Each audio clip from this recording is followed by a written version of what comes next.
अंशास्वादित चरण कमल चिन्ह मकरंदाय भक्तजनमानस निवासाय श्री रामचंद्राय वागीशायस्य वदने लक्ष्मीर्यस्य च वक्षसि यस्यास्ते हृदये संवित् तं नृसिंहमहं भजे।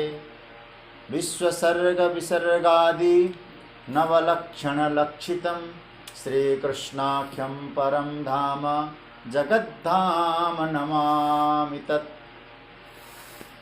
गुरुर्ब्रह्मा गुरुर्विष्णुर् गुरुर्देवो महेश्वरः गुरुस्साक्षात् परब्रह्म तस्मै श्री गुरवे नमः। भगवत चरण कमलानुरागी मेरे प्रिय आत्मीय सभी स्वजन, आप सभी को मेरा प्रणाम अभिनंदन। जय श्री कृष्ण, राधे राधे, जय सिया राम। भगवान की मंगलमयी कृपा करुणा से विज्ञान के माध्यम से हम लोग भगवत चर्चा का लाभ ले रहे हैं और यही मानव जीवन का सर्वोच्च लाभ भी है। बहुत मस्ती के साथ, प्रेम के साथ हम लोग श्रीमद् भगवत गीता के चतुर्थ अध्याय का चिंतन गुरुजनों की कृपा करुणा से कर रहे हैं। कल 38वें श्लोक की चर्चा चल रही थी और 38वें श्लोक में भगवान ने ज्ञान के विषय में कहा कि पवित्र वस्तु है ज्ञान, और वह ज्ञान कर्मयोग के द्वारा जिसका हृदय शुद्ध विशुद्ध हुआ है, ऐसा साधक अपने स्वयं आत्मा में समय अनुसार उस ज्ञान का अनुभव कर लेता है, प्राप्त कर लेता है। और कल मैं इसी बात के साथ चर्चा की थी आपसे कि ज्ञान कोई दे नहीं सकता, ज्ञान अनुभूति का विषय है। ज्ञान जब भी होगा तो स्वयं में ही होगा, क्योंकि बाहरी वस्तुओं की अपेक्षा ज्ञान को नहीं है। ज्ञान स्वतः सिद्ध है, किसी प्रमाण से ज्ञान को सिद्ध नहीं करना होता है। इसी बात को भगवान कहते अपने में ही ज्ञान प्रकट होगा। जानकारियां बाहर से जुटा सकते हैं, इन्फॉर्मेशन हम बाहर से जुटा सकते हैं। जहाँ तक ज्ञान का सवाल है, ज्ञान तो स्वयं का विषय है और स्वयं में ही वो प्रकट हो पाता है। इसलिए ज्ञान स्वयंभू है। इसी बात को और थोड़ा स्पष्ट करते हैं ठाकुर जी। आइए पहले इस श्लोक का पाठ करें। 38वां श्लोक। नहि ज्ञानेन सदृशं पवित्रमिह विद्यते तत्स्वयं योग संसिद्धः कालेनात्मनि विन्दति। इह ज्ञानेन सदृशं पवित्रं नहि विद्यते। यह मतलब इस लोक में ज्ञान के समान कोई पवित्र वस्तु नहीं है, पवित्र नहीं है। वह ज्ञान समय के अनुसार योगेन संसिद्ध, अपने आप जो हम योग करते हैं, योग के द्वारा विशुद्ध मन वाले साधक के आत्मनि, आत्मा में वो अपने आप पा जाता है, विन्दते। तो पहली बात तो ये हुआ कि योग जो है वो, जो ज्ञान जो है योग से परिष्कृत हृदय में उतरता है। अब ये बड़ा सुंदर सूत्र है। देखिए, कर्म की बड़ी ठाकुर जी ने महिमा गाई है, और कर्म की महिमा गा के भगवान कहते कर्म से क्या होगा? बोले कर्म को निष्काम भाव से करो, यज्ञीय भाव से करो, आपको लक्ष्य की प्राप्ति होगी। तो कर्म का लक्ष्य क्या हुआ? तो भगवान कहते आपके हृदय, आपका जो हृदय है वो विशुद्ध हो जाएगा। कर्म का लक्ष्य, कर्म से हृदय पवित्र होगा, हृदय विशुद्ध होगा। इसलिए योग संसिद्ध, तो योग के द्वारा, कर्मयोग के द्वारा, कर्मयोग जब कहेंगे हर प्रकार के योग, जैसे कई प्रकार के यज्ञ इत्यादि वो भी योग की, कर्म की श्रेणी में ठाकुर जी ने गिना है। उन सभी साधनों का प्रतिफल है आपका अंतकरण निर्मल हो जाएगा। और निर्मल होने का भाव यह हुआ फिर पवित्रतम वस्तु की उपलब्धि होगी। जैसे अब इसको यूं समझ लो, कर्म को पवित्र न मान के भगवान ने ज्ञान को पवित्र माना है। अब इसको ऐसे हम लोग समझ लें, जैसे किसी बर्तन को हमें साफ करना है, तो वहां जो बस बर्तन साफ करने वाला जो चीज है घर में, पहले उससे हम कई बर्तनों को साफ करते हैं। उसमें वो क्या कहते हैं ना, राख इत्यादि लगा के। अब यदि हम देखें बाहरी दृष्टि से, तो जिससे वो बर्तन साफ किया गया वो वस्तु तो पवित्र नहीं है, क्योंकि कई बर्तनों का उसने स्पर्श किया है। लेकिन फिर हम उस बर्तन को साफ करके जल से प्रक्षालित कर लेते हैं, वो बर्तन स्वच्छ और पवित्र हो जाता है। तो भगवान यहाँ ये कहना चाहते हैं, कर्म सर्वथा पवित्र हो ये कोई जरूरी नहीं है, क्योंकि भगवान ने 18वें अध्याय में भी कहा है कर्म में कुछ न कुछ दोष रहेगा ही रहेगा। अब हम झाड़ू लगाते हैं, ये हमारा कर्म है, लेकिन क्या कभी कभी झाड़ू लगाते समय चींटियां नहीं मरेगी? हम लोग स्नान करते हैं, शायद कहीं उससे भी कोई चींटियां, कोई कीड़े आके, तो कुछ ना कुछ कर्म में दोष अपवित्रता रहेगी। और हम कर्म न त्यागें, उस कर्म को भावपूर्वक करते रहें, तो उस कर्म का परिणाम होगा। जैसे स्नान करना कर्म है, आपका शरीर स्वच्छ हो जाएगा। तो संसार के जितने भी कर्म यज्ञीय भाव से करेंगे, यज्ञ याग आदि करेंगे, उससे क्या होगा, हमारा मन उसी तरह से शुद्ध हो जाएगा। तो शुद्ध होने के बाद क्या होगा, फिर पवित्र वस्तु वहां रखा जा सकता है। तो पवित्र क्या है, बोले ज्ञान उतर जाएगा। तो इसका मतलब ज्ञान पाना नहीं, वो बर्तन में ज्ञान अपने आप आ जाएगा, बस बर्तन को स्वच्छ करना है। अर्थात यूं कहा जाए, उस बर्तन में जो चीज ठीक नहीं उसको हटा दीजिए, आ जाए, अपने आप आ जाएगा। जैसे एक बार मैंने सुना था कि एक नगर सेठ अभिमान था, तो बुद्ध के पास गया और बुद्ध से कहा कि हमारे घर में आपको भोजन के लिए आना है, प्रसाद के लिए आना है। तो बुद्ध ने स्वीकृति दे दी, लेकिन उनको मालूम था इसमें अभिमान है। तो बुद्ध को भोजन पवाने के लिए सेठ जी ने खीर का प्रसाद तैयार किया, और जैसे खीर का प्रसाद दिया तो एक बर्तन ले गए बुद्ध, और क्या कहते हैं, बोले डाल दो इसमें, इसी में खीर डाल दो। और उस बर्तन को देखा गहराई से, उस बर्तन तो कीचड़ भरा था बर्तन। तो सेठ कहने लगे कि मैं इसमें कैसे डालूं, इसमें तो कीचड़ है, मैं तो डाल नहीं सकूंगा। अरे भैया, तुम्हें खीर डालने से मतलब है, कुछ भी हो डाल तो दो। तो सेठ जी से कहा, आप चाहते क्या हो? बोले महाराज, आप हमें आशीर्वाद दीजिए, आपका आशीर्वाद हमारे जीवन में फलेगा। तो उन्होंने कहा, इसमें तुम खीर क्यों नहीं डाल रहे हो? क्योंकि इस बर्तन में कीचड़ है। तो बुद्ध भगवान ने कहा, बस मैं तुम्हें यही समझाना चाहता हूँ कि तुम्हारे हृदय में अभिमान का जो कीचड़ है, वो कीचड़ जिस दिन निकल जाएगा, उसी दिन मेरा आशीर्वाद पहुँचेगा, तो तुम्हारे हृदय में भी वो ज्ञान का दीपक जलेगा। तो इसका अर्थ यह है कि ज्ञान का दीपक जलाना है, ज्ञान प्राप्त करना है, हमारे हृदय रूपी पात्र को तो स्वच्छ करना ही पड़ेगा। इसलिए भगवान कहते हैं, योग संसिद्ध, कर्म करेंगे तो हमारा हृदय वो स्वच्छ हो जाएगा, ज्ञान वही प्रकट होगा। इसलिए मुख्य बात यह है, उस ज्ञान को धारण करने के लिए हमें क्या करना है, उस हृदय को स्वच्छ करना है। किसके द्वारा स्वच्छ होगा? कर्म से पलायन करके नहीं होगा। जैसे मैंने कहा, कर्तव्य कर्म से भागने से नहीं होगा। जो कर्तव्य आपको मिला है उसको निष्ठापूर्वक करते रहिए, तो आपका हृदय स्वच्छ हो जाएगा।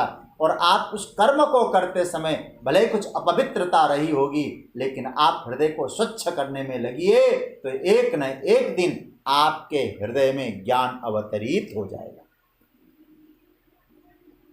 जैसे कर्म से अहंकार होगा, और मैं कह चुका हूं इस बात को, और कर्म से अहंकार होगा, कर्म का फल चाहते हैं। और मैंने कल उदाहरण दिया था, जैसे व्यक्ति स्नान करता, सांस लेता है, और सांस लेते समय न उसको सांस लेने का अहंकार है, न सांस लेने का फल है।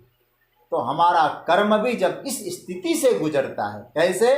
बोले कर्म करते समय कर्ता का अभिमान न हो और कर्म के फल के प्रति अभिलाषा न हो। तो ऐसे कर्तव्य कर्म जब हमारे जीवन में होने लगेंगे, तो हमारे जीवन में हमारा हृदय रूपी बर्तन स्वच्छ हो जाएगा, अपवित्रता गायब हो जाएगी। और जिस दिन अपवित्रता गायब हो जाएगी, ज्ञान को पाना नहीं पड़ता, ज्ञान प्रकट हो जाता है। इसलिए यहां भगवान कहते काले नात्मनि विन्दति, ये भ्रांति में मत रहो। मैं कल भी जो संकेत कर रहा था उसी बात को कहूंगा, भ्रम में मत रहिए कि कोई कंठी लगा देगा हमको हो जाएगा, मस्तक में हाथ रख देगा सब कुछ हो जाएगा। ये भगवान ऐसे चमत्कारों पे भरोसा नहीं करते, करना पड़ेगा आपको। यदि भरोसा करते भगवान, और मैं तो एक बात कहूं, भगवान केवल मार्गदर्शन करा रहे। अर्जुन, मैंने तुझे मार्ग बता दिया है, मैं तुमको पकड़ के ये नहीं कहूंगा कि ऐसा होगा। युद्ध तो तुमको ही करना है, रास्ता मैं बता दूंगा, लेकिन मैं नहीं कहूंगा तुमको पकड़ के यहीं चलो। इसलिए आप गीता को देखें, पूरी गीता सुनाने के बाद भगवान श्री कृष्ण कहते अर्जुन इति ते ज्ञानमाख्यातम गुह्यात् गुह्यतरम मया विमृश्यै तदशेषेण यथेच्छसि तथा कुरु। 18 अध्याय का 63वां श्लोक। भगवान कहते हैं कि अर्जुन, मैंने मार्ग बता दिया, ये मार्ग ऐसा है, ये मार्ग ऐसा है, और इस सब को विमृश्य, इसको विचार करो, और जो तुझे पकड़ना है पकड़ लो, मैं तुझे जबरदस्ती करूंगा नहीं। ये कृष्ण की दिव्यता है, ये कृष्ण की दूरदर्शिता है। भगवान कहते ज्ञान तुम्हारा है, मिलेगा तुमको, लेकिन समय लगेगा। यदि कोई जमीन पर बीज गाड़कर अभी तुरंत फल पाना चाहेगा तो संभव नहीं है। बीज डाल दीजिए, फल मिलेगा कालेन। उसके लिए क्या है? प्रतीक्षा करो, धैर्य रखो। मैं बार बार यही कहूंगा, गीता प्रैक्टिकल है, करना होगा तब मिलेगा। कहीं ऊपर से आसमान से कुछ टपकेगा नहीं। और मैं एक बात और स्पष्ट कह दूं, गीता में भाग्यवादी नहीं बनाया है, कर्मवादी बनाया है। और एक सूत्र समझ लेना, गीता भाग्यवादियों का नहीं है, कर्मवादियों का है। चमत्कार पर गीता ने भरोसा नहीं किया है, यहां तो आपको करना पड़ेगा, कर्म पे भरोसा है। तो गोविंद यहां ये भी नहीं कहते कि, और एक बात कहूं, आज हम क्या कहते हैं श्री कृष्ण को? कृष्णं वंदे जगत गुरु। श्री कृष्ण जगत गुरु। किसी को कंठी पहनाया क्या? ये नहीं कहते तुम्हें कंठी पहना के मैं वैकुंठ पहुंचा दूं, भगवान नहीं कहते। किसी को कंठी नहीं पहनाया, भगवान कहते मैंने जो ज्ञान दिया है स्वीकार करें। और आज कृष्ण को जगत गुरु हम लोग कहते हैं। चेला चली नहीं बनाया, कोई संप्रदाय नहीं बनाया, कोई धर्म खड़ा नहीं किया। मैं तो जो समझा रहा हूं ज्ञान पूर्वक समझा रहा हूं। लेकिन ये कह रहे हैं भगवान, लेकिन ज्ञान जब भी होगा आपको ही होगा और आप में ही उतरेगा। और दूसरे का ज्ञान भगवान की दृष्टि में उधार वाला ज्ञान है। आप जब स्वयं अनुभव में लाएंगे वो ज्ञान आपका है। अरे भाई, धन भी दूसरे का हाथ का होगा तो आप क्या करेंगे? भगवान कहते हैं दूसरे का जो ज्ञान होगा वो तुम्हारे लिए जानकारी होगी, वो तुम्हारे जीवन में आएगा, आपका अनुभव होगा। अनुभव काम आएगा, जानकारी काम नहीं आएगी। इसलिए उस अनुभव सिद्ध करो। भगवान कहते हैं ये मैंने कह दिया, कालेनात्मनि विन्दति, समय के अनुसार वो ज्ञान मिलेगा। भगवान कहते हैं प्रतीक्षा करो, लगे रहो। बड़ा दिव्य, मैं तो समझ कहूँगा ऐसा विवेकशील अवतार किसका होगा। भगवान कहते हैं कृष्ण के, भगवान यहाँ जो बोल रहे हैं मुझे लगता है कोई नकार नहीं सकता, ऐसा सिद्धांत भगवान ने बताया है। लेकिन भगवान यहाँ चमत्कार, मैं बार बार कहना चाहूँगा, चमत्कार वाले लोग गीता का आश्रय न ले तो अच्छा है, क्योंकि गीता में कोई चमत्कार नहीं होगा। गीता में जो होगा प्रयोगात्मक होगा। अब आजकल तो कन्हैया को भी लोग क्या कहने लगे, जादूगर श्याम मेरा, क्या क्या वे भजन गाते हैं, क्या गीता के गायक उनको। और एक भजन तो आजकल ऐसा बोलने लगे, श्याम चूड़ी बेचने आया। कहाँ तो ठाकुर जी की गरिमा, और उनको चूड़ी बेचने वाला बना दिया। तो इसका मतलब है कि गोविंद के गरिमा को समझें, उनके वक्तव्य को समझने की कोशिश करें, भगवान की महिमा गाइए, उनकी सेवा करिए। लेकिन ठाकुर जी को चूड़ी बेचने वाला, अरे भजन की महिमा हो, सूरदास जी के पद गाइए। यदि इस प्रकार का अच्छा भजन नहीं आता है, नाम संकीर्तन करिए, बहुत अच्छा है, लेकिन भजन के भाव से ठाकुर जी की गरिमा गिराने का प्रयास मत करिए। तो भगवान यहाँ कहते हैं कि नहीं ज्ञानेन सदृशम पवित्रम इह विद्यते तत्स्वयं योग संसिद्ध कालेनात्मनि विन्दति। समय के अनुसार वो ज्ञान आपको प्राप्त होगा। एक चीज मैं आपसे एक निवेदन करूंगा, दो चीजें मैं कह रहा हूं, मैं चाहूंगा ये दोनों सूत्र को आप नोट कर लें। एक सूत्र है आत्मीयता और दूसरा सूत्र है श्रेष्ठता। हम किसी महापुरुष से कोई चीज लेना चाहते हैं, ज्ञान लेना चाहते हैं, अपने में अनुभव करना चाहते हैं ज्ञान को, तो दोनों चीजें आवश्यक है। एक आत्मीयता आवश्यक है और एक श्रेष्ठता आवश्यक है। और यदि आत्मीयता और श्रेष्ठता का भाव न हो फिर गड़बड़ हो जाए, और कभी कभी दोनों में से एक हो जाएगा। आत्मीयता हो लेकिन श्रेष्ठता न हो तो फिर अति परिचयात अवज्ञा, फिर निकटता ज्यादा बढ़ेगी, अवज्ञा हो जाएगी उनकी। आपने श्रेष्ठ नहीं समझा, अपना तो समझा लेकिन श्रेष्ठ नहीं समझा। और कभी कभी हम बहुत श्रेष्ठ समझते हैं किसी को, अपना नहीं समझते। और जो गुरुजन है, गुरुजन के प्रति हमारे पास दोनों भाव आना चाहिए। गुरु के प्रति आत्मीयता का भी भाव हो और श्रेष्ठता का भी भाव हो, तब ये दोनों का समन्वय आवश्यक है। दोनों भाव रहना चाहिए, और दोनों में से एक कमी हो जाए फिर गड़बड़ हो जाएगा। हमारे लिए गुरु आत्मीय भी है, हमारे लिए गुरु श्रेष्ठ भी है। इस भाव से आप लगे रहेंगे तो कालेन, समय के अनुसार विन्दति, वो हमको ज्ञान का अनुभव करा देगा, ज्ञान प्राप्त करा देगा। कहाँ प्राप्त करा देगा? स्वयं में। और सद्गुरु क्या करता है, जब हम आत्मीयता और श्रेष्ठता दोनों भावों को लेकर गुरु की शरणागत होते हैं, उसका परिणाम क्या होगा? तो कहते हैं जगत और स्वयं से छुड़ाकर गुरुदेव जगदीश से जोड़ देता है। ये भगवान कहते हैं। भगवान कहते हैं योग संसिद्ध जो व्यक्ति होगा उस दिव्य तत्व को प्राप्त करेगा, अपने में प्राप्त करेगा। लेकिन भगवान कह रहे हैं पवित्रम यह विद्यते, पवित्र है ज्ञान। और एक भाव और दे दूं मैं, देखिए हमारे यहाँ पवह, पवि शब्द जो आता है संस्कृत में, उसका नाम होता है वज्र। पवि मतलब वज्र, वज्र को भी पवि कहते हैं। और यहाँ पवित्रम किसको कहा? पवे वज्रात्रायते इति पवित्र। इसका एक और अर्थ होता है पवित्र का, जो वज्र से रक्षा करे। वज्र क्या है? अज्ञान ही वज्र है। अज्ञान रूपी वज्र से जो हमें रक्षा करता है उसका नाम है पवित्र। और अज्ञान से कौन रक्षा करता है? ज्ञान। इसलिए ज्ञान को पवित्र कहा गया है। ऐसा है कि हमारे अज्ञान के वज्र को तोड़ देता है। तो भगवान कहते हैं इस ज्ञान को प्राप्त करना है तो आपको समय रहना है। आत्मीयता और श्रेष्ठता का भाव गुरुजनों के प्रति रखिए, समय की प्रतीक्षा करिए, तो समय आने पर धीरे धीरे धीरे धीरे वो ज्ञान आपके हृदय में उतर जाएगा, वो ज्ञान आपका अनुभव बन जाएगा।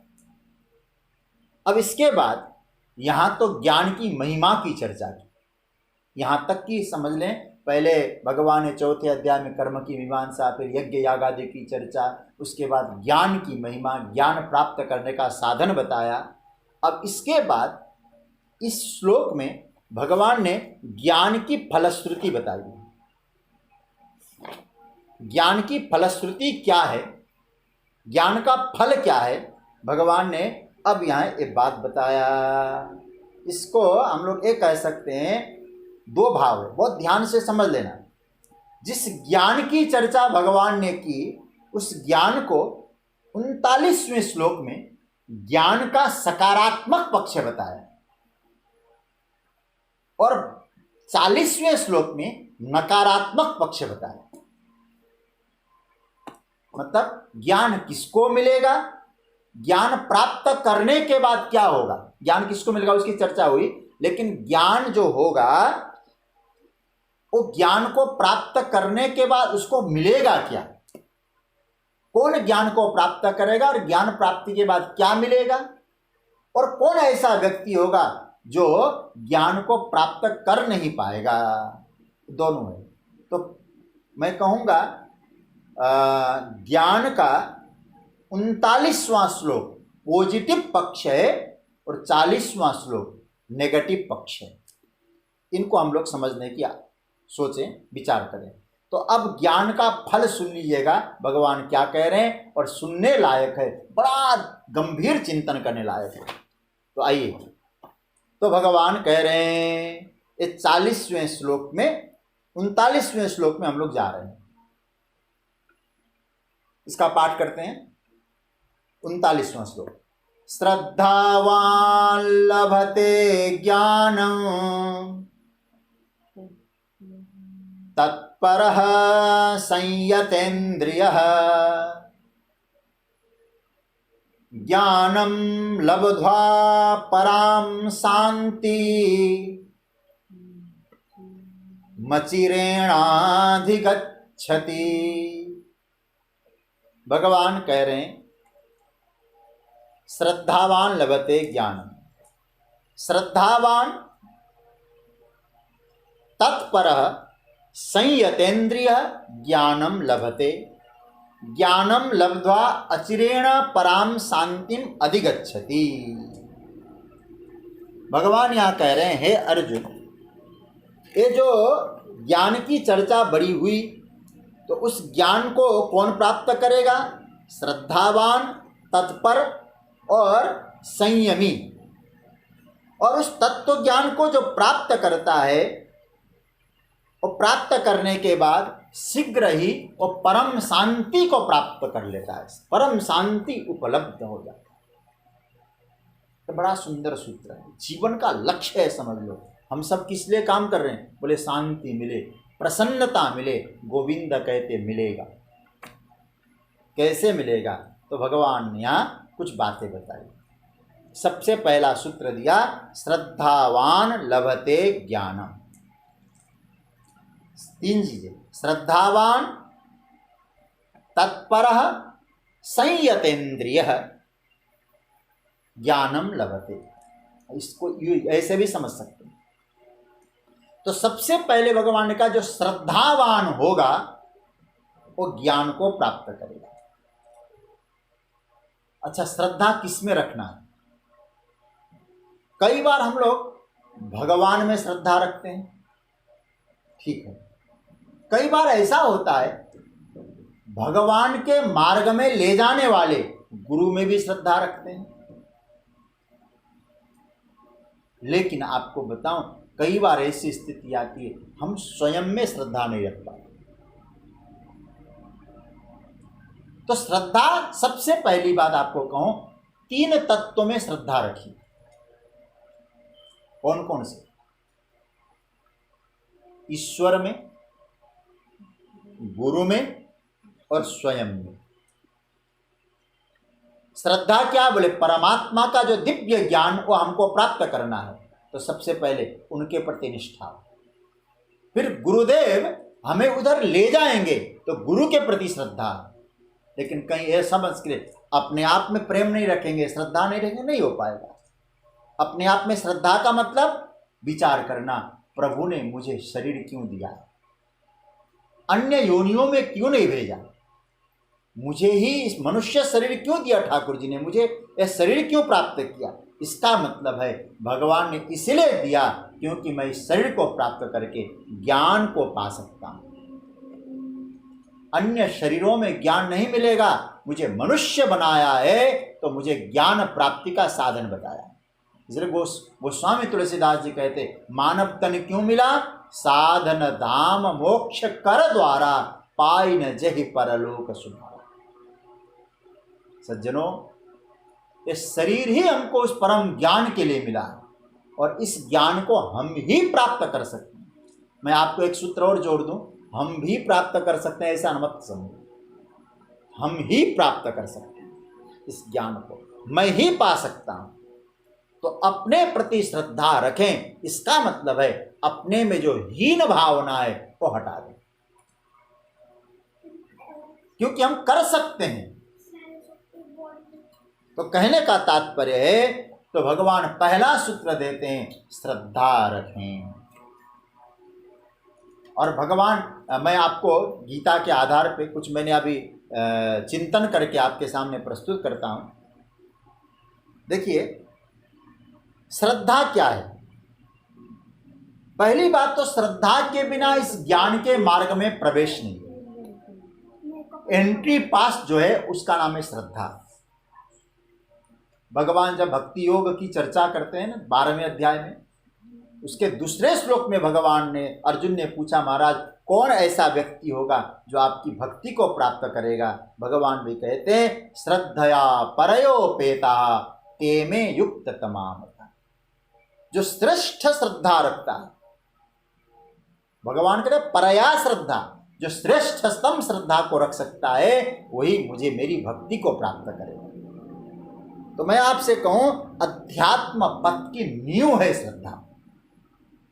और 17वें अध्याय के अंतिम श्लोक 28वें श्लोक में तो भगवान कहते भी है, अश्रद्धया हुतम दत्तम तपस्तप्तम कृतम चयत असदित्युच्यते पार्थ न च तत्प्रत्यनो इह। अश्रद्धा से जो भी करोगे उसको न यहाँ सुख मिलेगा न वहाँ सुख मिलेगा। अब मैं आपको गीता के चिंतन के आधार पे कहूँ, बहुत ध्यान से समझना, आप लोग चिंतन कर रहे हैं। देखिए, कर्म, भक्ति, ज्ञान, इन तीनों का जब भगवान ने वर्णन किया है ना, वहाँ श्रद्धा की बात कही।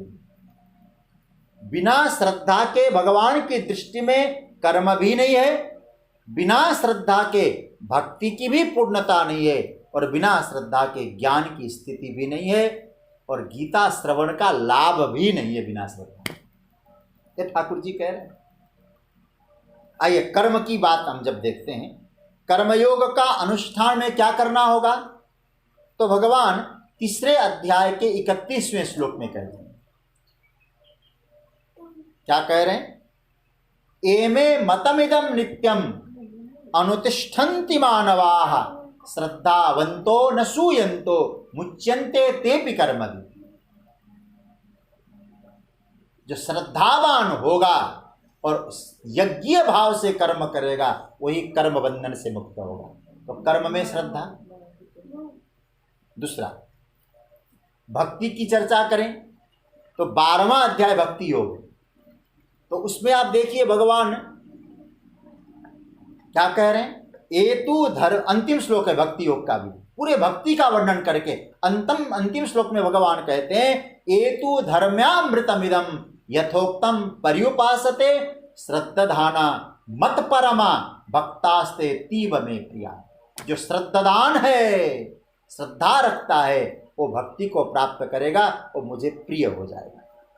तो कर्म की बात आपने देखी, भक्ति की बात आपने देखी, तो कर्म की पूर्णता, कर्मयोग का अनुष्ठान बिना श्रद्धा के नहीं, भक्ति की पूर्णता बिना श्रद्धा के नहीं। और ज्ञान की स्थिति, अभी जो श्लोक सुन रहे हैं आप, श्रद्धावान लभते ज्ञानम, वहां भी श्रद्धा चाहिए। अच्छा, गीता सुनेंगे आप, गीता का चिंतन करेंगे तो अंत में जो गीता का फल बताया है 18वें अध्याय का 71वां श्लोक, क्या भगवान क्या कह रहे हैं? श्रद्धावान अनसूयश्च शृणुयात् अपि यो नरः। जो श्रद्धावान होगा वो सुनेगा, सोपि मुक्त शुभान लोकात् प्राप्नुयात् पुण्य कर्मणा, वो भी मुक्त होगा। तो गीता श्रवण करना हो, कर्म करना हो, चाहे भक्ति करनी हो, चाहे ज्ञान के मार्ग में जाना हो, गीता के पूरे सूत्रों के अनुसार देखेंगे भगवान ने मुख्य बात कही है, श्रद्धा रखो। तो श्रद्धा रखेंगे तो आपको सफलता मिलेगी। एक चीज और मैं कहूं, हम विधि विधान को पूर्ण करें लेकिन श्रद्धा न हो तो शायद आपको सफलता नहीं मिलेगी। गीता के सूत्रों के आधार पर कह रहा हूं। ऐसा उदाहरण आपको नहीं मिलेगा जहां विधि विधान तो ठीक हो लेकिन श्रद्धा न हो और सफलता किसी को मिली हो। हमारे यहां एक श्लोक आता है शिव महिम्न स्तोत्र में, दक्ष प्रजापति के यज्ञ का वर्णन किया है पुष्पदंत जी महाराज ने। क्रिया दक्षो दक्ष क्रतुपतिरधीशस्तनुवृता, क्रिया में बड़ा चतुर था दक्ष, और स्वयं ब्रह्मा जी महाराज उसके यज्ञ को संपन्न करने आए। शरणद सुद सदस्य सुरगण, देवता लोग उस यज्ञ के सदस्य थे और कहीं विधि विधान में चूक नहीं थी दक्ष की। क्या गजब का विधि विधान था। होता, अध्यर्यु, उद्गाता, ऋत्विक, जो वेदों के चारों तत्व थे उसके यहां पूर्ण थे। लेकिन परिणाम क्या मिला? ध्रुवम करतु श्रद्धा विदुर अभिचारा ही मका। श्रद्धा रहित होने का परिणाम हुआ, इतनी विधि विधान से करने का परिणाम यजमान को शिरोच्छेद करना पड़ा, ये शर्त कट गया उसका। तो इसका मतलब है आप विधि विधान करें अच्छी बात है लेकिन आप श्रद्धा रखें। अध्यात्म का जो मार्ग है, परमात्मा की ओर बहुत जल्दी पहुंचना है तो आपको स्पीड प्रदान करेगा, तेज प्रदान करने का काम श्रद्धा का है। श्रद्धा शब्द का अर्थ क्या है? सत्य, जो सत्य है, सत धार्यते अनया इति श्रद्धा। जो सत्य तत्व, परम तत्व है, धारण करे उसका नाम है श्रद्धा, जिससे सत्य को धारण किया जा सके। सत्य को धारण करेंगे तो ही प्रगति होगी। एक छोटा सा मैं आपको उदाहरण से समझा दूं। कोई व्यक्ति यात्रा के लिए निकल रहा है, जैसे समझ लीजिएगा दिल्ली से उसे हरिद्वार की ओर जाना है, यात्रा के लिए निकला है और गाड़ी लेकर निकला। उसने बीच बीच में माइलस्टोन देखा, पहले कभी गया नहीं था, पहली बार जा रहा है। माइलस्टोन देखा, हरिद्वार यहाँ अभी 400-500 किलोमीटर, 450 किलोमीटर, चलो माइलस्टोन देखता गया। एक जगह रोड बन रहा था तो उसने वो गाड़ी दूसरी तरफ से डाइवर्जन करके दूसरी तरफ से ले जाना था उसको। अब कोई माइलस्टोन तो है नहीं वहाँ, खेत तो उसके बीच में जगह जाना है। कभी कभी तो सुनसान जैसा भी लगता है क्योंकि वहाँ तो रास्ता में काम चल रहा था। अब धीरे धीरे जो उत्साह से जा रहा था, ध्यान से सुनिएगा, उसकी स्पीड कम होने लगी, कम हो गई धीरे धीरे, और कई जगह रुकता भी हो व्यक्ति। अब कुछ दूरी पर चलने के बाद, कई किलोमीटर जाने के बाद आगे बढ़ता है, एक उसको पेट्रोल पंप दिखाई देता है। पेट्रोल पंप में वो गाड़ी से उतरता है और वहाँ पूछता है, भैया मुझे हरिद्वार जाना है, मैं पहले कभी इस रास्ते से मैं निकला नहीं हूँ, आप बता सकते हैं मैं कैसे जाऊँ? वो व्यक्ति कहता है आप ऐसा करिए, इस रास्ते को सीधे जाइए, यहाँ से करीब 2 किलोमीटर तो बिना रुके आप जाइए, वहाँ एक होटल आएगा, उस होटल से यूं मुड़ जाना, वहाँ से आप 3 किलोमीटर चलेंगे तो आपको हाईवे मिल जाएगा। आप ध्यान दीजिएगा। अब उस व्यक्ति जब गाड़ी में बैठ के निकलता है, उसकी स्पीड बढ़ जाएगी, यात्रा में स्पीड बढ़ गई। अब क्यों? बता दिया है किसी ने। वो क्या, कौन है वो? उसी का नाम है जो बताने वाला है। अब आप जरा, उसने बता तो दिया, लेकिन बताने पर भी आपको उसके प्रति विश्वास और श्रद्धा न हो तो आपकी स्पीड नहीं बढ़ पाती। आपको नहीं, श्रद्धा हो गई, ये बता रहा है ठीक है। इसलिए हमारे गुरुजन जब ज्ञान देते हैं तब परीक्षा करते हैं, क्या जो मैं बता रहा हूं क्या उस रास्ते पे चलेगा? जब चलेगा तो स्पीड बढ़ेगी। एक बार मैंने सुना था, एक महात्मा से एक व्यक्ति ने कहा मुझे फलानी जगह जाना है, आप रास्ता बताएंगे? बोले हाँ, देखो यहाँ से यहाँ जाना, यहाँ से बाएं मोड़ना, फिर सीधा जाना, फिर दाहिने मोड़ना, फिर इधर जाना, उधर जाना, फिर इधर आना। तो वो उसी के अनुसार गया। तो बाद में देखता क्या है, महात्मा जी जहां खड़े थे वापस वहीं आ गए। उसने कहा महाराज गजब हो गया, आपको रास्ता बताने को कहा, आपने जो रास्ता बताया मैं उसी रास्ते पे गया तो वापस आप ही के पास आ गया। महाराज जी ने कहा अब मैं तुझे सही मार्ग बताऊंगा, इस रास्ते से जाओ तुम पहुंच पाओगे। इसका मतलब क्या हुआ? इसका तात्पर्य हुआ महात्मा उसकी परीक्षा कर रहे हैं, जो रास्ता मैं बता रहा हूं उस पर चलेगा या नहीं। अब सही मालूम पड़ गया, तू चलेगा, सही रास्ता बता दिया। तो बताने वाले के प्रति हमारी श्रद्धा का भाव जगता है तो हमको अपने आप हमारी स्पीड बढ़ जाती है। ये स्पीड और कोई नहीं है सज्जनों, हम जीवन पथ के यात्री है, साधना हमारी यात्रा है और साधना में स्पीड बढ़ाना है। तो गुरुजनों के वचन जो कहा इस रास्ते पे चलो, उस पर श्रद्धा रख के चलिए, मंजिल बहुत नजदीक मिलेगी। बताने वाले पर श्रद्धा। तो मेरे नारायण, लेकिन आपको एक बात बताऊं, वहां तो माइलस्टोन है, पेट्रोल पंप वाला मिल गया बताने वाला, लेकिन आप साधना के मार्ग में चलोगे तो क्या माइलस्टोन मिलता है? क्या नहीं मिलता है? ध्यान से सुनिएगा। क्या कोई निश्चित आप भजन कर रहे हैं, कोई आके बताता है कि भगवान की प्राप्ति आपको 4.5 वर्षों के बाद होगी? ये भी कोई बताता नहीं। कोई ये भी नहीं बताएगा इस तरह से करते रहोगे तो 1 महीने में भगवान तुझे दर्शन देंगे। ये भी नहीं बताता। न कोई माइलस्टोन है, न कोई हमको मालूम है कि कब भगवत साक्षात्कार होगा। लेकिन सज्जनों, वो श्रद्धा हमारे पास है। उस श्रद्धा की स्पीड आप लेके चलिए।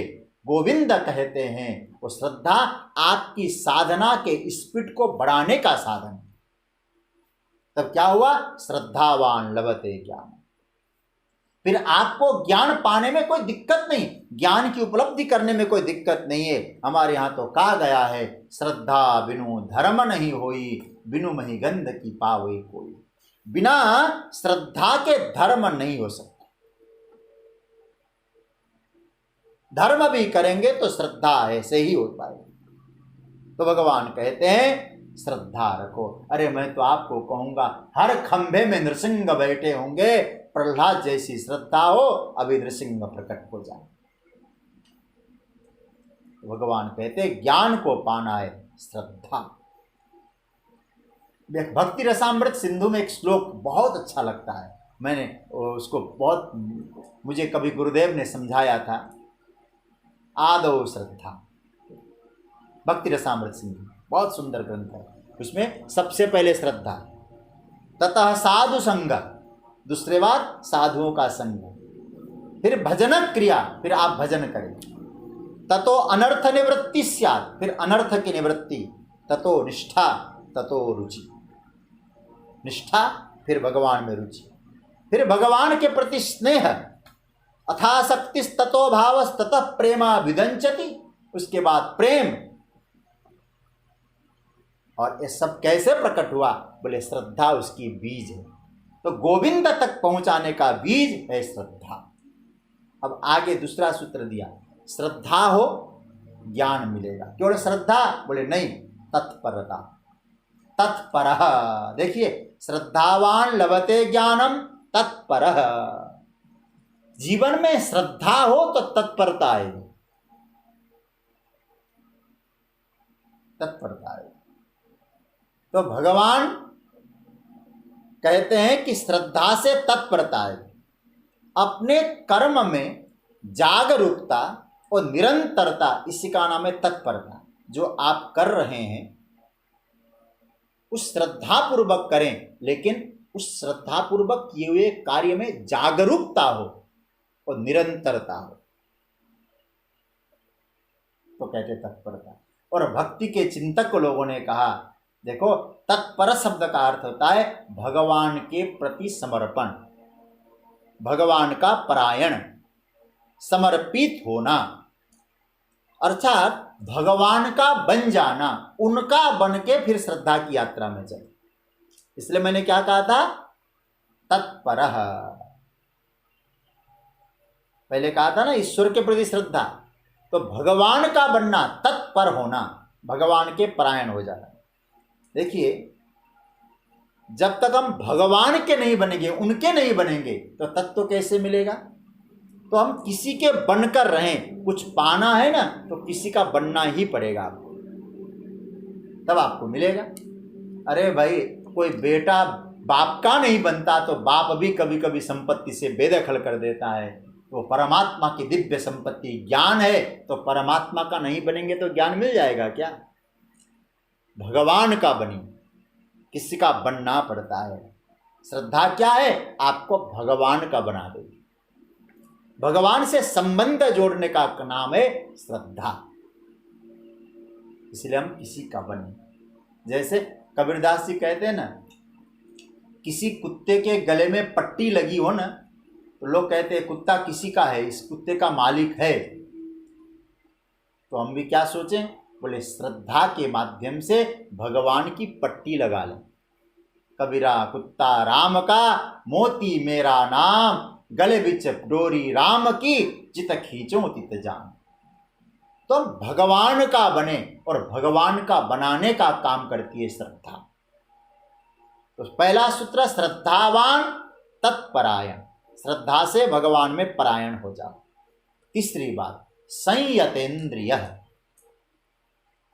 श्रद्धावान लभते ज्ञानम तत्परः और संयतेन्द्रिय। संयतेन्द्रिय का अर्थ होता है इंद्रियों में जो ठाकुर जी ने शक्ति दी है उनको क्षीण मत करो। आपको बताऊं, हमारी इंद्रियों में अपार शक्ति है। कितनी शक्तियां हमारे पास है, बुद्धि कितना इस्तेमाल कर पाते हैं हम लोग बुद्धि का।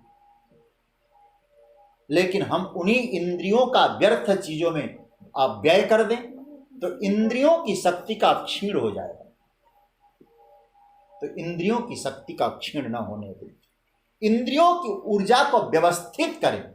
जिसको ज्ञान पाना है, इंद्रियां क्या करती है? इंद्रियों के माध्यम से भीतर की दिव्य ऊर्जा बाहर न बह जाए। ऐसे मैं एक छोटा सा उदाहरण समझाऊं। आपके पास एक गाड़ी है, उस गाड़ी को लेके कहीं यात्रा में आप जा रहे हैं। अब गाड़ी कैसी है हमारी? पेट्रोल का जो टैंक है उसमें से पेट्रोल धीरे धीरे चू रहा है, स्टीयरिंग खराब है, गियर खराब है, शीशे नीचे उतरते नहीं है, अब बेल्ट ठीक नहीं गाड़ी का, हॉर्न बजता नहीं है। अब जरा सोचिए, क्या मंजिल पहुंच सकते हैं? क्या है सब कुछ उसमें, लेकिन कुछ बिगड़ गए हैं तो मंजिल पहुंचने में कठिनाई होगी। तो एक गाड़ी क्या है? मनुष्य शरीर ठाकुर जी का दिया हुआ रथ है, गाड़ी है। शरीरम रथमेव च। इस शरीर रूपी गाड़ी में ये हमारी इंद्रियां क्या है? ये सब औजार है, इंस्ट्रूमेंट है।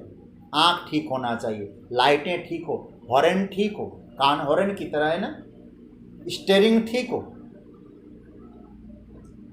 बुद्धि का गियर ठीक हो, तो इसका मतलब है सब ठीक हो तब आप मंजिल पहुंच सकते हैं। यदि ये बिगड़ने लग जाएंगे तो फिर मंजिल पहुंचना कठिन है। भगवान कहते श्रद्धावान बनो, भगवान के परायण बनो, लेकिन तुम अपने आप में भी काबू रखो। इसलिए मैंने क्या कहा था, 3 चीजें कहा था, गुरु में श्रद्धा, ईश्वर में श्रद्धा और स्वयं में श्रद्धा। स्वयं में श्रद्धा का मतलब आप अपनी इंद्रियों की शक्ति क्षीण न होने दें, इंद्रियों को सही इस्तेमाल करें।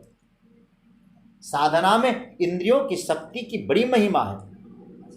तो इंद्रियों की शक्ति, आहार कैसा करना है, विहार कैसा करना है। गाड़ी है तो ठीक है, हम पहुंच जाएंगे, लेकिन गाड़ी के इंस्ट्रूमेंट का ख्याल जरूर रखना चाहिए। केवल शरीर है ठीक नहीं। भगवान कहते उस ज्ञान को प्राप्त करने के लिए श्रद्धावान बनो, भगवान के परायण बनो, लेकिन अपने इंद्रियों पर संयम करो, इंद्रियों की शक्ति क्षीण न हो। अच्छा महाराज ठीक है, हमने श्रद्धा रखी गुरु पर, ईश्वर पर, स्वयं पर, भगवान के परायण हो गए और अपने आप संयतेंद्रिय हो गए, इंद्रियों को संयमित रखा। उसका रिजल्ट तो बता दीजिए क्या होगा। बोले ज्ञानम लब्ध्वा पराम शांतिम अचिरेणाधिगच्छति। वाह, क्या गजब का श्लोक है, सूत्र है।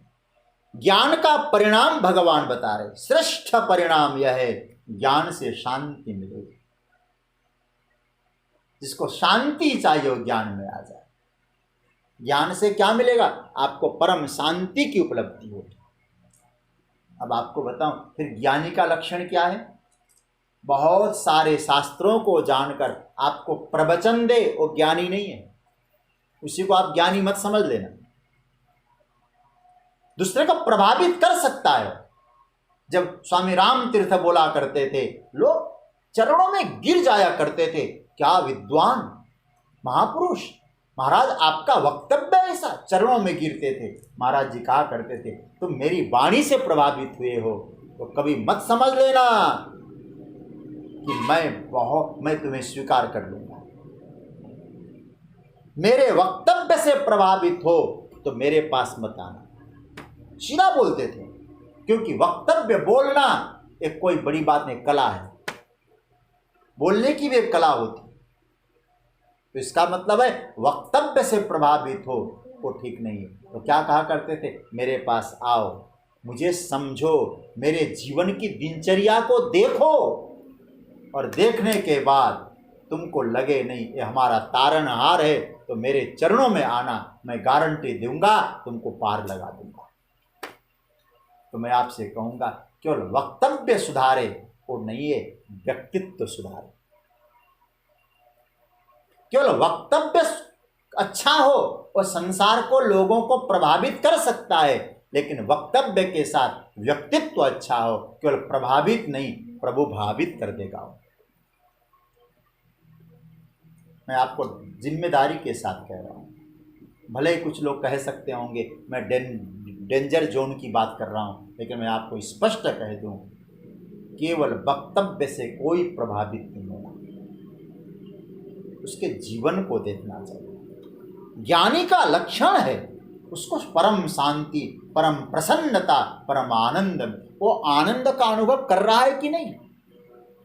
चारों तरफ खलबली है, चारों तरफ हड़बड़ी है, लेकिन उसके अंतस में कोई प्रभाव न पड़े, वो ज्ञानी। ज्ञानम लब्ध्वा पराम शांति अचिरेणाधिगच्छति। उस ज्ञान को पाकर क्या अनुभव करेगा वो। तो कहते हैं, मैं 3-4 बातें कहूंगा। पहला अनुभव होगा ज्ञान से प्रसन्नता होगी, और जिसने उस ज्ञान को पचाया है उसके जीवन में स्थिर प्रसन्नता हो, स्थायी प्रसन्नता हो। स्थायी प्रसन्नता समझ रहे हैं ना, वस्तु के आने पर प्रसन्नता, वस्तु के चले जाने पर प्रसन्नता गायब हो जाए, स्थायी प्रसन्नता नहीं। ज्ञान जो पचा पाएगा उसके जीवन में स्थायी प्रसन्नता, जीवन में ऐसी प्रसन्नता हो, चाहे ठीक है तो भी आनंद है, मौज है। दूसरा, ज्ञान अभाव के दुख को भुलाता है, जो प्राप्त है उसमें आनंद देता है। मिले हुए का आनंद मिल रहा है। समझ रहे होंगे, जो प्राप्त है उसका आनंद दे वो ज्ञान। और अधिकतर क्या होता है, जो प्राप्त होता है उसके कारण दुखी होते हैं। जो प्राप्त है उसको आनंद प्रदान करे वो ज्ञान। तीसरी बात, संतोष की अनुभूति करा के वासना को शांत करता है ज्ञान। हमें मन में संतुष्ट प्रदान करेगा, अरे भैया मैं तो पूर्ण हूं ना, ज्ञान प्राप्त किया है मैंने। फिर उस परम तत्व का अनुभव कराएगा, वासना को शांत करेगा। और चौथी बात कहूँ, जिससे ज्ञान मिल गया हो और दौड़ धूप इत्यादि को रोक लेगा, जीवन के ध्येय को फोकस करेगा।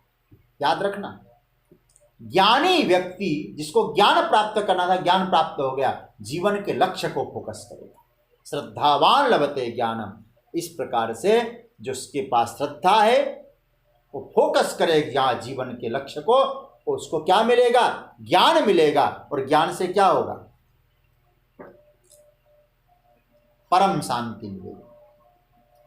विचार करिए, परिश्रम हम सब करते हैं ना, लेकिन जो पाना है वो कितने लोग पा सकते हैं, क्योंकि हमारी इधर उधर की दौड़ धूप रहती है। ज्ञान ऐसा तत्व है जो लक्ष्य में फोकस कर देगा। अच्छा, ज्ञान से क्या उपलब्धि होगी, ध्यान से सुनिएगा। ज्ञान से जो उपलब्धि होगी वो प्रसन्नता, शांति। हम लोगों ने सफलता किसको मान लिया है, लेकिन गोविंद की दृष्टिकोण, इसलिए मैं बार बार कहता हूं गीता को समझने की कोशिश करें। हमारे जीवन की सफलता क्या है, बहुत सारा धन एकत्रित हो जाए वो सफलता, गोविंद कहते नहीं। हमारा लोग हमारी आरती करे वो सफलता, हमारी वाह वाह हो ये सफलता, बहुत बड़े सत्ताधीश बन जाए ये सफलता, भगवान कहते बिल्कुल नहीं। अर्जुन, इस युद्ध को जीतने के बाद तू राजा बनेगा, मैं इसको भी सफलता नहीं मानता। गोविंद सफलता किसको कहते, शांतिम अचिरेणाधिगच्छति, जीवन में परम शांति, परम प्रसन्नता, ये जीवन का लक्ष्य। बुरा न माने, आज हम सब कुछ करते हैं, यही नहीं पा रहे। गीता सूत्र दे रही है, गीता डिंडिम घोष कर रही है कि जीवन को पाने लायक कोई चीज है तो जीवन में शांति ही पाने लायक चीज है, जीवन में प्रसन्नता ही पाने लायक चीज है। वस्तु एकत्रित करो लेकिन प्रसन्नता पहले। लेकिन वो प्रसन्नता आपने पा लिया, वो शांति पा लिया, तो कब पा लिया, अचिरेण। अचिरेण का मतलब जानते हैं, जल्दी पालोगे, लेकिन कब पालोगे, जब उस लक्ष्य पे फोकस कर लोगे। हमारा लक्ष्य पर फोकस नहीं होता, हम लक्ष्य पर केंद्रित नहीं हो पाते हैं। भगवान कहते हैं ओ श्रद्धावान लभते ज्ञानम तत्परायते संयतेन्द्रिय, ज्ञानम लब्ध्वा पराम शांतिम अचिरेणाधिगच्छति, पराम शांतिम अचिरेण गच्छति। उस परम शांति को बहुत शीघ्र पालेगा। क्यों पालेगा भाई, हम लोग नहीं पा रहे हो, क्यों पालेगा, क्योंकि उसको ज्ञान मिल गया है, और ज्ञान लक्ष्य को आगे बढ़ाने में केंद्रित कर देगा, फोकस कर देगा। तो ज्ञान का परिणाम क्या है, आपको लक्ष्य की प्राप्ति में फोकस कर देगा। ज्ञान जीवन के अनुभव का परम शिखर है, इसलिए ज्ञान कालेन विन्दति। अब एक बात और समझ लेना, इससे पहले वाले श्लोक में हमने क्या पढ़ा, दोनों श्लोक को मिलाना। आप लोग गीता का स्वाध्याय कर रहे हैं, स्वाध्याय समझ के गीता को समझना। पहले श्लोक में पाया हमने कालेन गच्छति, ये थोड़ा श्लोक मिला लीजिएगा। कालेन आत्मनि विन्दति, समय के अनुसार, समय से आपको आत्मा में ज्ञान का अनुभव हो जाएगा। समझ रहे होंगे, समय से मिलेगा। लेकिन नीचे वाले श्लोक में क्या कहा, अचिरेणाधिगच्छति, बहुत शीघ्र मिलेगा। महाराज ऊपर वाले श्लोक में आपने समय लगा दिया, नीचे वाले श्लोक में क्यों समय नहीं लगाया आपने? तो भगवान ने कहा ज्ञान प्राप्ति में समय है, ज्ञान को अनुभव करने में समय है, लेकिन ज्ञान का अनुभव करने के बाद शांति को पाने में समय नहीं लगता। इसलिए ऊपर वाले में ज्ञान को पाने वाली बात आई, नीचे वाले श्लोक में ज्ञान का फल आया, क्योंकि अचिरेण शब्द का अर्थ है बहुत शीघ्र, बहुत जल्दी अधिगत पा लेगा वो। तो इसका मतलब है ज्ञान पाने में कठिनाई है, ज्ञान पाने में कुछ कठिनाई है, साधन इत्यादि है, लेकिन ज्ञान को पाने के बाद, ज्ञान को उपलब्ध होने के बाद फिर आपको जो पाने लायक जो शांति है, और शांति भी कोई साधारण नहीं है, परम शांति, परम आनंद, परम प्रसन्नता, ये पाने में कोई कठिनाई नहीं। अचिरेण, क्यों? ज्ञान पाने के बाद आप लक्ष्य पे फोकस करोगे, और फोकस करने के बाद आपको जो चाहिए लक्ष्य है, जीवन की शांति, वो मिल जाए।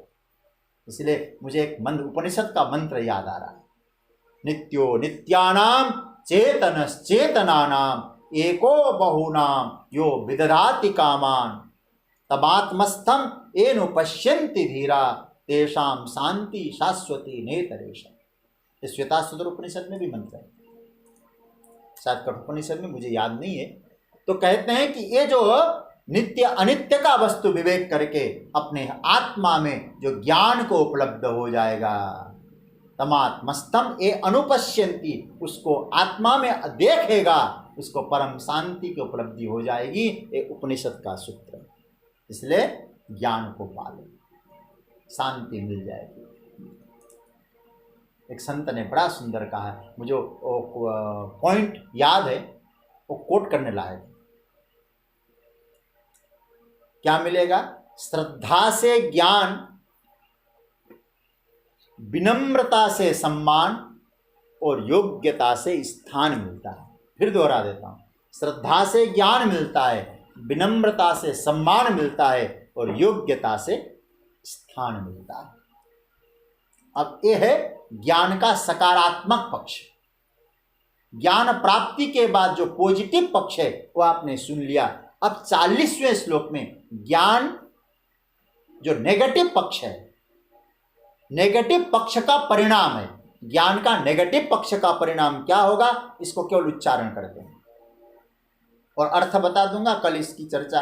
और एक बात मैं स्पष्ट कह दूं, कल चतुर्थ अध्याय को हम विराम देंगे। कल चौथा अध्याय 42 श्लोक है और पूरा हो जाएगा, और उसके बाद आप लोगों की प्रतिक्रियाओं का इंतजार। मैं एक निवेदन करूंगा, जितने लोग हैं सब लोग अपना अपना मंतव्य दें, प्रतिक्रिया दें, क्योंकि मुझे कई लोग कह रहे हैं कि हमने नहीं, यदि मालूम होता तो हम पहला अध्याय भी सुनते, दूसरा अध्याय भी सुनते। दूसरा अध्याय में सांख्य योग का बड़ा दिव्य वर्णन है, बहुत सुंदर वर्णन है, वो सुन पाते हम लोग। कुछ लोग कहते नहीं अब क्रम चला तो आगे चलें। अब मैं आप लोगों का इंतजार करूंगा। प्लीज जितने लोग सुन रहे हैं सब अपना अपना प्रतिक्रिया दें। आगे क्या होना है, 2 दिन का विश्राम रहेगा। 2 दिन के विश्राम के बाद फिर हम लोग चिंतन करेंगे क्या करना है। चलेगी गीता ही, गीता की यात्रा ही चलेगी।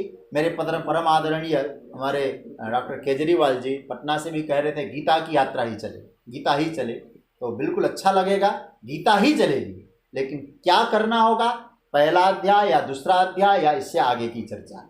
क्योंकि मुझे तो लगता है दूसरा अध्याय भी अच्छा है, लेकिन आप लोगों का मंतव्य का इंतजार मैं वो करूँगा। और मुझे एक 2 लोगों ने कहा भी है कि गीता का जो स्वाध्याय एक ग्रुप तैयार करें। जितने लोग हैं, सबका नहीं, लिमिटेड लोग जो इसमें जुड़े हुए हैं उनका एक ग्रुप बना दिया जाए, तो केवल जो सबको संदेश जाता है, कभी कभी सबको भेजना पड़ता है, केवल ग्रुप में संदेश जाए। ये भी कई लोगों का मंतव्य आ रहा है। चलिए उस पर फिर आप लोगों की प्रतिक्रियाओं का इंतजार रहेगा। इस श्लोक का चिंतन करें। अज्ञश्चा श्रद्धधानश्च संशयात्मा विनश्यति नायं लोकोऽस्ति न परो न सुखम संशयात्मनः। जो अज्ञ है, जिसमें श्रद्धा नहीं है, जो संशय रखने वाला है, उसका तो नाश हो जाएगा। जो संशय रखने वाला है उस व्यक्ति को इस लोक में भी और उस श्लोक में भी सुख नहीं मिलेगा। इसका मतलब है यहाँ भी सुख नहीं मिलेगा, वहाँ भी सुख नहीं मिलेगा। इसका मतलब है यहाँ भी सुख है, वहाँ भी सुख है, लेकिन संशय वाले व्यक्ति को दोनों जगह नहीं मिलेगा। इस श्लोक बड़ा अच्छा है। इसको कुछ नकारात्मक पक्ष के द्वारा अज्ञा, अश्रद्धान और संशय इत्यादि की चर्चा हम कल करेंगे। कल चतुर्थ अध्याय की कथा विराम होगी। 27 दिन तक ये चौथा अध्याय चला है और तीसरा अध्याय लगभग 16 दिन तक चला। 16 दिन हमने तीसरा अध्याय किया और 27 दिन चौथे अध्याय में किया। और मैं इंतज़ार करूंगा आप लोगों की प्रतिक्रियाओं का, कैसे आगे करना है आप लोग देंगे। और फिर जैसी व्यवस्था बनेगी हम आदरणीय श्री मनोज जी से भी सलाह कर लेंगे। जैसी भी होगी आप सबकी भावना का आदर रहेगा। और जो भी हो, कल कथा का विराम है चतुर्थ अध्याय का। आज की चर्चा यहाँ विराम, कल पुनः आगे की चर्चा। कृष्णाय वासुदेवाय हरे परमात्मने प्रणतः क्लेशनाशाय गोविंदाय नमो नमः। ओम शांति शांति शांति।